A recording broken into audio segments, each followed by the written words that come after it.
Hello everyone, this is Nathaniel Gibson and this is my week 6 public versus private sector analysis. So in this week's discussion, we've been tasked with trying to find the way to run a government agency more like the private sector. And so how do we do this? Well, I think there are 3 ways in which we can compare and contrast the public sector and private sector in their internal structure, their day-to-day business activities, and their ultimate role and purpose. I think the first step in evaluating the differences and similarities between the public and private sector must be done in taking a look and evaluating the structure of both of those systems. Starting with, I think, is a main difference, which is the structure of the government. Articles 1, 2, and 3 of the Constitution created a separation of powers and a government with checks and balances, with lots of rules and regulations and how it would be governed by the people and how it would work in relation to state and other local governments, which is much different than how businesses are created in a free market and capitalistic system. I think a way that businesses and the government are similar is how they hire individuals, which nowadays is used through the merit-based system, where they choose qualified candidates who are based on their backgrounds and qualifications as pertaining to the jobs that they're applying for, which was a change in result of the Pendleton Act. And I think the Constitution, which created the separation of powers and federalism today, is a much different beast than the private sector, because when you look at a business structure, it is in no way comparable to the amount of regulations and rules and policies that make up government and the individual governments that function as states underneath it.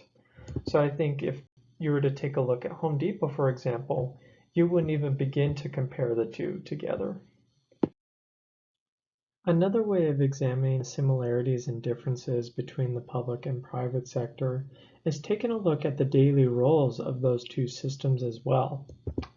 And it was Paul Appleby who determined that government in reality has similarities in the functions that it has on a day-to-day basis, just like the private sector, and how even though those might be the same or some jobs might have the same titles, they still in their core sense function differently because the role of government is different. And he believed that civil servants served with a public service attitude. So having a government position gave a different sort of responsibility and accountability than its privatized counterpart might as well. And he believed that public is different by virtue of its public nature, being subject to public scrutiny or even outcry by individuals and the media as well. And although Weber and White and Goodnow believe that bureaucracy existed in both the public and private enterprise, government at its crucial function is used in determining and expressing the state's will and then executing it in the end. And private enterprise, on the other hand, has a much more limited scope and responsibility in comparison. So the final way in examining the difference between public and private sectors is taking a look at the role of each of those structures. So take, for example, Tesla. Their goal is to accelerate the world's transition to sustainable energy. However, that's limited in scope in comparison to the problems that are faced by government and public administrators on a daily basis. Government has little things called wicked problems, and these social problems are things that are never solved completely, but rather they're solved repeatedly. And this comes from our Riddle and Weber article. And these problems, things are things such as like homelessness and crime and taxes and freeway designs, and all of these things are issues that government must tackle on a daily basis because businesses and private enterprise don't have the same capabilities as government to execute them.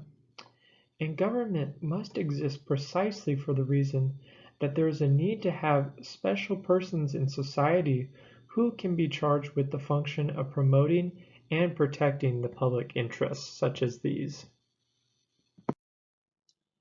And so to answer the question of can government be like the private sector, and after reviewing the evidence, it's clear that it can't be because government in its functions, in its day-to-day process, in how it is structured, cannot be like a private enterprise in that it has more rules and regulations to follow while also being accountable and working for the people.